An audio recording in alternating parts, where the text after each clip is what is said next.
I wrote a book! And because this is such a huge announcement, I am interrupting my very own podcast episode to tell you all about it. For the past several months, writing this book has been my passion project, and if I'm being honest with you, it still is. I am currently elbow deep in the editing process, and it's hard not rushing through it because I seriously cannot wait to bring my book into the world. But as I always tell others, victories aren't victories because of reaching a certain destination or milestone. The victory is the journey itself. Recovery from an eating disorder isn't admirable because you can one day eat a burger without feeling guilty. Recovery from an eating disorder is admirable because of all the action steps you took to get to a place where you can eat without guilt. Speaking of journeys, that's exactly what my book will be about. Well, my first book at least. I have so many book ideas, but this is going to be the first one. It's going to be about my entire journey. It's a memoir written in the style of a novel in which I truly hold nothing back. I share my story in a way that is more raw, more vulnerable, and more unfiltered than I have ever shared before, uncovering parts of my life that have always been my own secret, up until it's going to be in your hands. I talk about what it was like growing up as an undiagnosed autistic girl, how my eating disorder developed because of that, how I manipulated the treatment system for years, and I get juicy in detail, what was necessary for me to recover, and really just every step of the journey that's gotten me to where I am today. If you want to be the very first to receive updates about my book, along with special discounts and gifts when I launch, be sure to sign up for my book waitlist over at livelabelfree.com/book. So that's livelabelfree, like the name of this podcast, .com/book. I cannot wait for you to read it, and with that said, let's get into today's episode.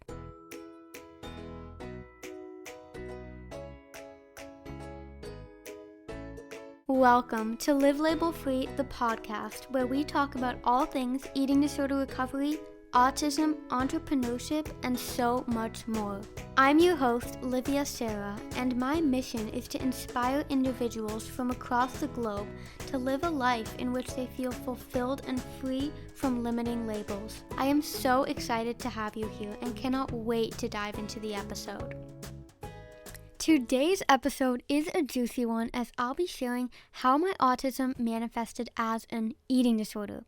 If you follow me on Instagram at livelabelfree or are already familiar with content through my blogs, YouTube channel, and of course this podcast, chances are you've heard me talk about autistic traits and how they are often closely linked to disordered eating behaviors.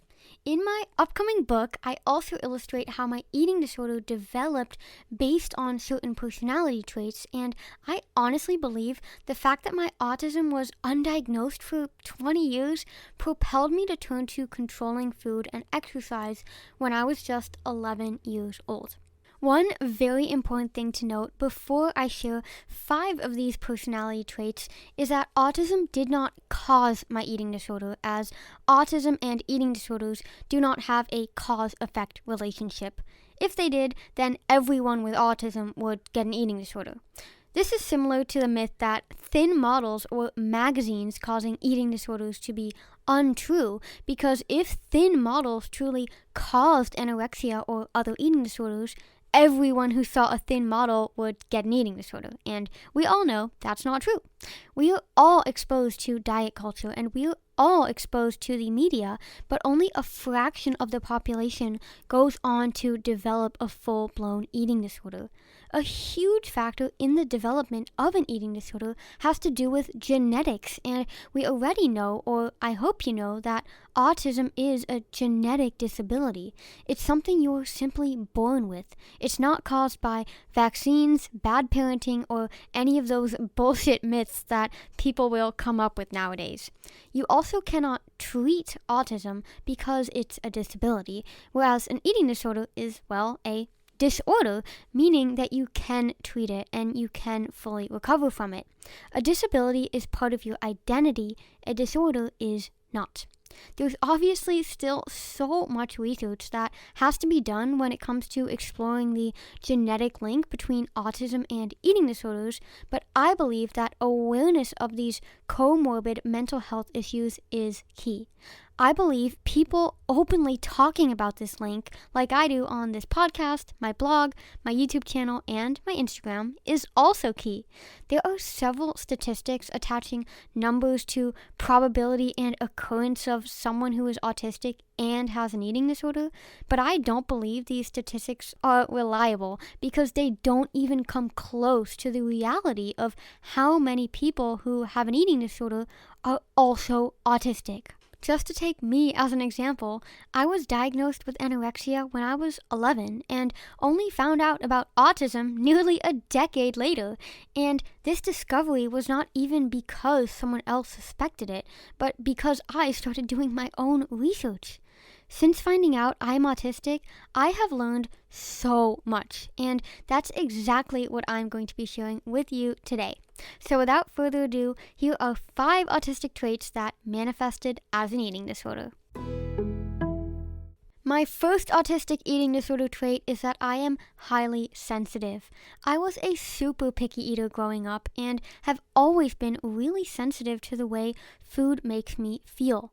I have a very sensitive stomach, which I'll be sharing much more about in an upcoming gut health episode because I know that gut issues are all too common among autistic individuals as well as those with eating disorders. So already here, the combination of picky eating and resisting certain foods due to sensitivities gave rise to restriction because I would only eat foods that made me feel safe, and I would only eat foods that I trusted would not make me feel uncomfortable.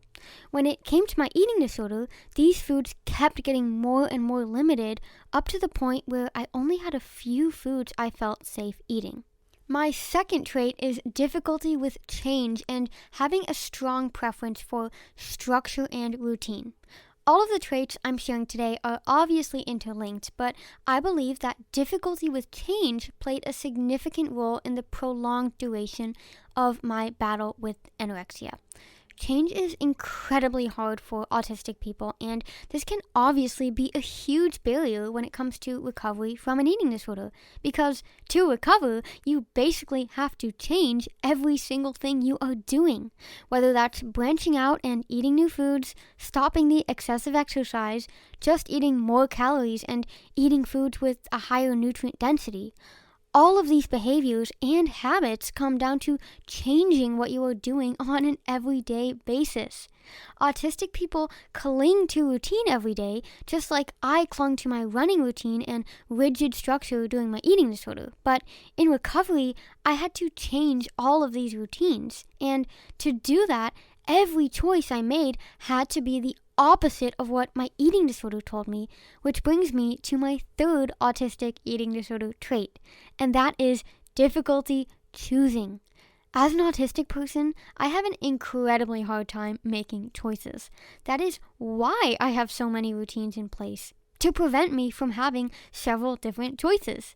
Because when I do, I get so caught up on making the perfect decision that I get overwhelmed and end up not choosing anything at all.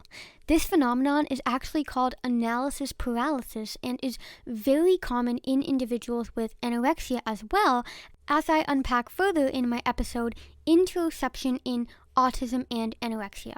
I highly recommend you go listen to that episode if you want to learn more about the scientific link between autism and anorexia.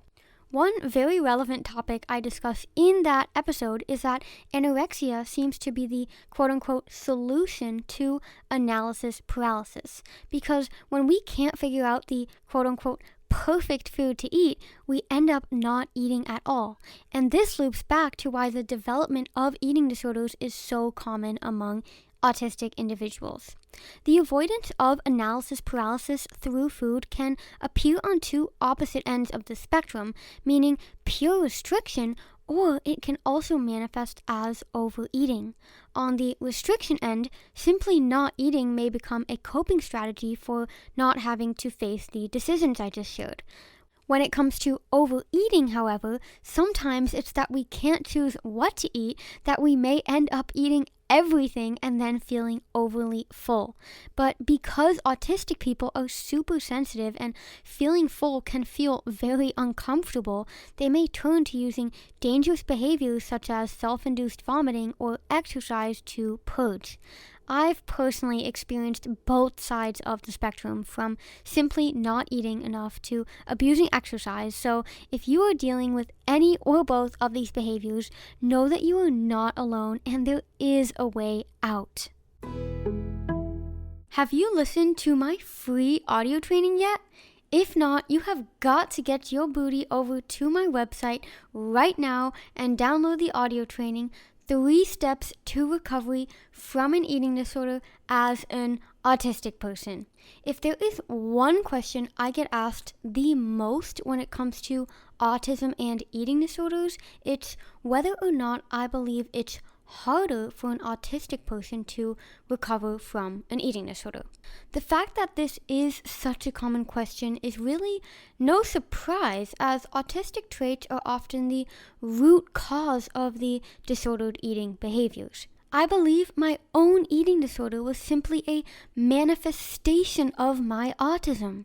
Obsessive interests, the need for predictability and routine, difficulty with change, being sensitive.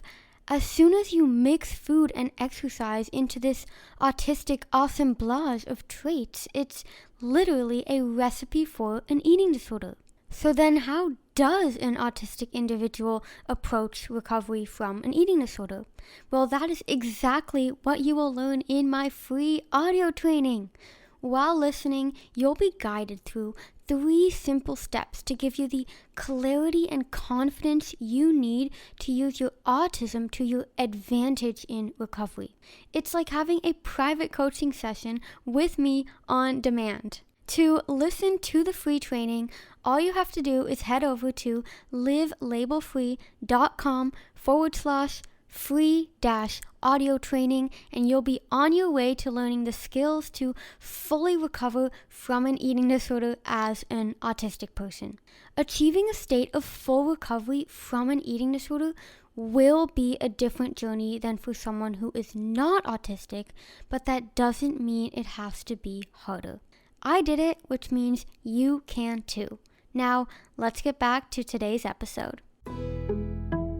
My 4th autistic trait that led to the development of my eating disorder is literal thinking. Looking back at my childhood, I believe, scratch that, I am certain literal thinking was a huge factor in the development of my eating disorder at such a young age. And honestly, writing my book has been such an insightful process because it's really made me aware of the ways I try to navigate life as an undiagnosed autistic girl. One story I share in my book is how in 5th grade I started learning a lot about health and nutrition. This is also when we had to start taking fitness tests during gym class, so as someone who was a perfectionist and wanted to be the best at everything, this combination was a perfect storm for developing disordered eating behaviors. In nutrition class, we were given a lot of blanket statements, such as that you should eat an apple instead of chips, and that eating, quote-unquote, too much sugar could cause diabetes or obesity. My detail-oriented brain took these quote-unquote recommendations very literally, so I truly feared that I would get sick if I didn't eat the quote-unquote healthiest option or work out for the recommended time each day.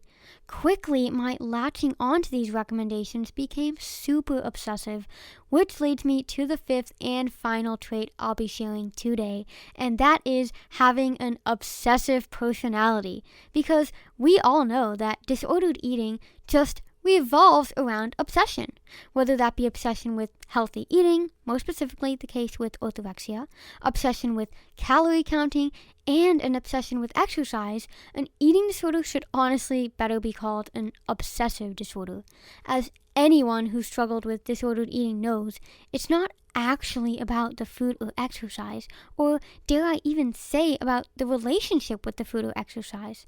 Food and exercise are simply tangible things autistic people can easily control in a world that wasn't built for us. We can't control or change the stimuli everywhere. We can't control or change the fact that neurotypicals don't make plans, and we can't control others' judgment of or lack of social skills. But we can control what we put into our mouth and how we move. So if you think about it this way, it really is not strange that so many neurodivergent people go on to develop eating disorders. But with all of that said, I want to reiterate that just because you may have fallen into an eating disorder due to being neurodivergent does not mean you have to stay stuck in one forever. As I illustrate in my upcoming book and am always talking about with my clients in one-on-one coaching and in my course, Extremely Hungry to Completely Satisfied, awareness is the very first step to change. Understanding that my eating disorder was a manifestation of my autism allowed me to stop being a victim to the disorder and instead learn to embrace my neurodivergent brain. Discovering I am autistic was, for me, the key to full recovery from an eating disorder, as it allowed me to recover on my own terms without trying to fit the mold of what I believed recovery to be. If you want to learn how to fully recover from an eating disorder while embracing your autism, be sure to download my free audio training in which I will guide you through 3 simple steps to give you the clarity and confidence you need to use your autism to your advantage in recovery.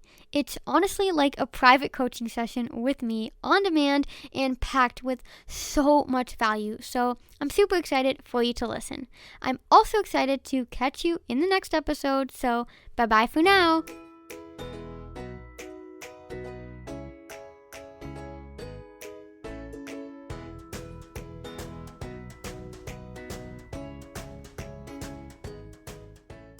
Odds if you're hearing my voice right now, you are stuck in eating disorder recovery and desperately want to recover but don't know where to start due to feelings of fear and overwhelm. And this podcast is here to help with that. On this feed, I do my very best to share everything I've learned on my own journey to guide you through the scary process. But let's face it, it would take me years to share every piece of research I find or every recovery strategy I have here via free podcast episodes. And the thing is, you've been struggling with an eating disorder for long enough, and you cannot afford to spend more time merely surviving at the mercy of its grasp on you. So if you're committed to getting your life back, or should I say, discovering the life you were meant to live, I highly recommend you book a coaching session with me or 12, as I currently offer a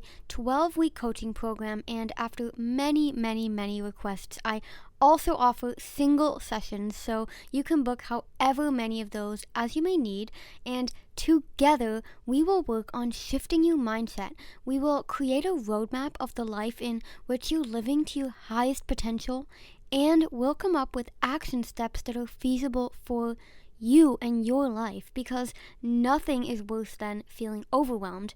So we'll come up with the exact steps that you need to take to achieve that dream life of yours, because in the end, you've only got one life. Simply come visit me over at livelabelfree.com and I'll see you on the other side, my friend.